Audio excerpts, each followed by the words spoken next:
خاصی تند و تیز قسم کے بیانات ہیں بلاول کے، تو محبت کی وجہ وہی ہے، ڈسٹریکشن ہے کریٹ کرنا راولہ کوٹ والے یا میرپور کے واقعات سے، یا واقعی کوئی صحیح جلال آ گیا کہ چھوڑیں گے نہیں نون لیگ کو؟ بسم اللہ الرحمن الرحیم. بہت شکریہ ندیم ملک بھائی. پتہ تو چل جائے گا آپ کو، یہ 2 ڈویژن رہتے ہیں، 2 مرحلے، اس کے اختتام تک انتظار کریں تو پتہ چل جائے گا کہ یہ جو فائر ہوا ہے تو یہ صرف بارود والا تھا کہ اس میں آگے گولی بھی لگی ہوئی تھی یا ربڑ کی گولی تھی، پتہ چل جائے گا. لیکن جو بلاول صاحب کہہ رہے ہیں، میرے خیال میں آپ نے اپنے انٹرو میں بھی کہا، ان کو میں تو کبھی بھی پٹری سے نہیں اترتا جب تک کوئی دوسرا بندہ پٹری سے نہ اترے. بلاول صاحب بھول گئے کہ ان کے نانا کو، جن کو ہم جمہوریت کے چیمپئن مانتے ہیں اور کہتے ہیں اور یہ خود بھی کہتے ہیں، بھٹو صاحب، ان کو کون لایا تھا پالیٹکس میں؟ وہ کس کو ڈیڈی کہتے تھے؟ کس کو کہتے تھے بتائی تھی؟ جنرل یحییٰ، جنرل ایوب خان. جنرل ایوب کو کہتے تھے، یحییٰ کو نہیں کہتے، ایوب کو کہتے تھے. یہ اگر نہ ہوتے تو پھر وہ نہ لاتے تو یہ ان کی حکومت بنتی. کس نے بنایا تھا وزیر خارجہ؟ پاکستان میں ایسی کوئی پارٹی نہیں ہے کہ جو فوج کے کاندھوں پر بیٹھ کر جس نے اقتدار تک وہ نہیں پہنچی. تو اس قصے کو نہ ہی چھیڑے تو بہتر ہے. ہم تو بات کرتے ہیں چارٹر آف ڈیموکریسی کے بعد، لیکن میرے خیال میں بلاول صاحب بھول گئے ہیں. تو مجھے میرے خیال میں ان کو یاد دلانا ہوگا کہ اپنی ہسٹری یاد رکھیں. راولہ کوٹ کی بات کریں، میرپور کی بات کریں، تو آج آپ وہی کچھ کہہ رہے ہیں. کل آپ کا جو ورکر کنونشن تھا تو سامنے ایسا لگ رہا تھا، تصویر جو تھی تو وہ بلاول کی نظر آ رہی تھی، لیکن پیچھے جو آواز آ رہی تھی وہ جیک کی آ رہی تھی. پیچھے تو ایک جھنڈا میں نے دیکھا جو پیپلز پارٹی کا لگا ہوا تھا، لیکن ایسا لگ رہا تھا کہ ایجنڈا شاید جیک کا تھا. مہاجرین کی 12-13 نشستیں جو جیک سے ہضم نہیں ہو رہی تھی، ورنہ ہم نے تو ان کو انگیج کر کے بٹھا کے ان کی 38 نکاتی ایجنڈے کو اور مطالبات کو ہم نے تسلیم کر لیا. ایک چیز جو بظاہر پاکستان پیپلز پارٹی نہیں بولتی تھی، اور یہ لوگ کہتے تھے کہ نہیں مہاجرین کی نشستوں پر یہ خاموش ہو جاتے تھے، آج یہ وہی کچھ بول رہے ہیں جو جیک بول رہی ہے، کشمیر ایکشن کمیٹی مینز. تو اب یہ سلسلہ میں تو اس کو اسی طرح دیکھ رہا ہوں کہ بلاول صاحب کی وہاں پر حکومت تھی، ان کے جو وزیر اعظم ہیں فیصل ممتاز راٹھور، انہوں نے وہاں کے جو جوائنٹ ایکشن کمیٹی کا دھرنا تھا، جو انتشار تھا، اس کو فیسیلیٹیٹ بھی کیا ہوگا، اس کو فنڈز بھی دیے ہوں گے، اور اس میں ان کی من مرضی بھی شامل تھی. جہاں پر الیکشن کی بات ہے تو یار تھوڑا سا حوصلہ کریں، تھوڑا سا دل بڑا کریں. یہی الیکشن کمیشن جب جی بی میں الیکشن کنڈکٹ کراتا ہے تو اور آپ جیتے ہیں تو ٹھیک ہے، اور یہی الیکشن کمیشن کشمیر میں الیکشن کرائے تو آپ کو اس پہ، آپ جب ہار جاتے ہیں تو آپ کو اعتراض ہے. تو یہ ڈبل سٹینڈرڈ ہے.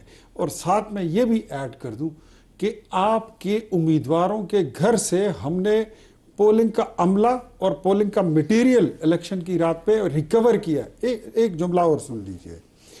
اگر آپ سمجھتے ہیں کہ چند بسیں، میں نہیں سمجھتا، بھٹو صاحب کی بڑی قربانی ہے، بھٹو خاندان کی بڑی قربانیاں ہیں، میں ان باتوں پہ نہیں آنا چاہتا تھا، لیکن یہاں پر بیٹھ کر ہم بھی کوئی پھر چھولے بیچنے نہیں آتے.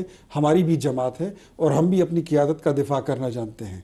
یہ اتنی بڑی پارٹی جو کہتے ہیں کہ ہم نے اپنے سر بھی کٹوا دیے، پھانسی بھی جھول گئے، یہ اتنی بڑی جماعت یہ 10 بسوں میں بہ گئی، ساری کی ساری اس میں آ گئی اور چلی گئی. گیلانی صاحب آپ سے اس کا جواب چاہوں گا، بلاول کی تنقید اور پی ایم ایل این کا جواب آپ کیا کہتے ہیں؟ یہ لوگ لگا کے گئے. اختیار صاحب پہلے تو آپ سی وی کا ہی جواب دے دیں. آپ نے 2-3 دفعہ انہوں نے، موسیٰ صاحب نے کہا کہ آپ سی وی پیش کر رہے ہیں اپنا. دیکھیں یہ علی بھائی جو ہیں تو بولتے بولتے آئی وش ہم گڈ لک. ابھی مجھ سے چھوٹے ہیں، نوجوان ہیں، انہوں نے آگے جانا ہے. تاریخ بھی پڑھتے ہیں تو میرے خیال میں پوری پڑھ لیا کریں. آئی جی آئی کا ذکر کرتے ہوئے آپ پی ڈی ایف کا ذکر بھول گئے. پاکستان ڈیموکریٹک فرنٹ کس نے بنایا تھا؟ ایم ایم اے کس نے بنایا تھا؟ اگر وہ اسٹیبلشمنٹ نے بنایا تھا تو پھر آئی جی آئی بھی انہوں نے ہی بنائی ہوگی. لیکن اگر وہ آرگینک تھا تو پھر آئی جی آئی بھی آرگینک ہے. اب مجھے یہ بتائیے، میرے ساتھ عمر نیازی صاحب بیٹھے ہوئے ہیں، آج بڑا اچھا بول رہے ہیں 2018 میں ان کی پارٹی کیسے آئی تھی، کون نہیں جانتا کہ جنرل فیض حمید کون تھا، یہ عدلیہ کا اس وقت کیا کردار تھا؟ ہم نے نہیں سنا وہ کلپ کہ آپ یہ باپ بیٹی دونوں جو ہیں مریم اور نواز شریف کو ڈسکوالیفائی نہیں کریں گے تو ہماری تو 2 سال کی محنت ضائع ہو جائے گی. آپ بھول گئے ہیں؟ ہمیں تو یاد ہے. اور اس وقت آپ کی پارٹی کے لوگ بھی ہمارے ساتھ بیٹھ کر یہ باتیں کرتے تھے کہ ہم پیپلز پارٹی چھوڑنے کے لیے تیار ہیں. پی ٹی آئی کے لوگ بھی کہہ رہے تھے کہ ہم چھوڑنے کے لیے تیار ہیں, ہمارے ساتھ کمٹمنٹ کر لیں, ہم نون لیگ کا ٹکٹ دے دیں. ہم نے تو اپنے سٹیک سارے تندور میں پھینک دیے پاکستان کی خاطر. اس لیے کہ آج بلاول صاحب اٹھ کے ہمیں یہ تانا دیں گے کہ فارم 47 کی حکومت, یہ تو پی ٹی آئی کا ایک بیانیہ تھا. تو اگر آپ اس کو انڈوس کرتے ہیں تو پھر تانا مت دیں, تانا مت دیں.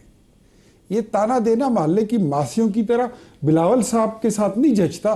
پھر شروع کریں, بسم اللہ کریں, پریزیڈنٹ ہاؤس سے استعفیٰ دے, ڈپٹی سپیکر دے, چیئرمین سینٹ دے, بلوچستان کا سی ایم دے, آپ کے ساتھ آپ کے گورنر بیٹھے ہوئے ہیں وہ دیں, اور جو کے پی میں گورنر بیٹھے ہیں وہ استعفیٰ دیں.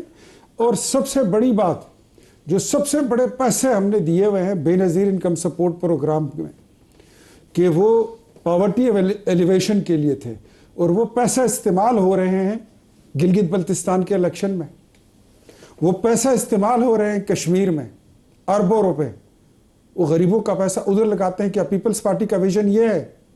ہم تو ان باتوں پہ نہیں آنا چاہتے تھے, لیکن اب اگر آنا ہی پڑا تو پھر آئیں گے. اور پھر ساری وہ باتیں جو پردے کے پیچھے ہیں, جس کا قوم کو نہیں پتا, وہ پھر بتائیں گے. آج بتا ہی دیں وہ باتیں, بتا ہی رہے. یہ ہمارے جہاز کی بات کرتے ہیں, ہمارا جہاز تو ادھر کھڑا ہے. وہ پیسے بتائیں جو آپ نے بی آئی ایس پی سے نکال کے وہ کہاں لگائے ہیں؟ کہاں گئے؟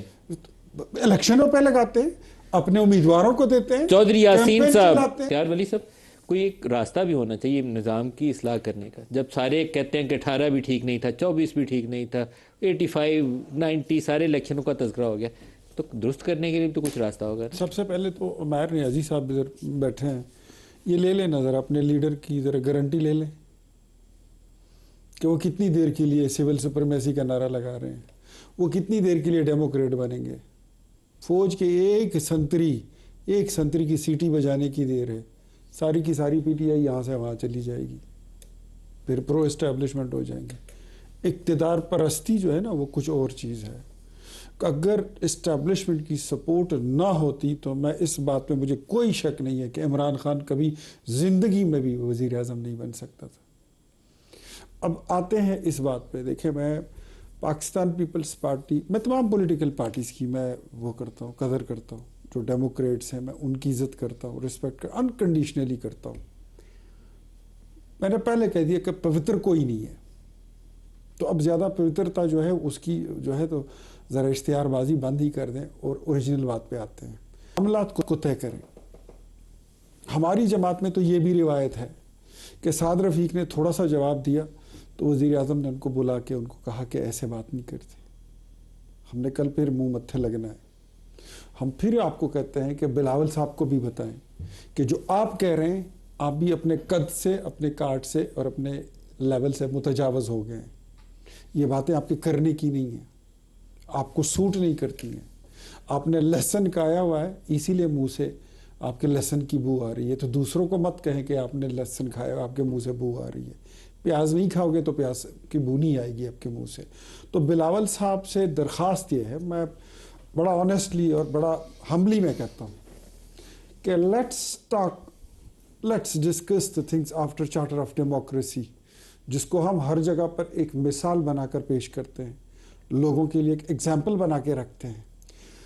سر ہو گیا چارٹر اور ڈیموکریسی کے ساتھ این آر او کا بھی تذکرہ کریں, وہ بھی ساتھ ہی جڑا ہوا ہے. سر میں آتا ہوں اس پہ, مجھے تھوڑا سا بولنے دیں.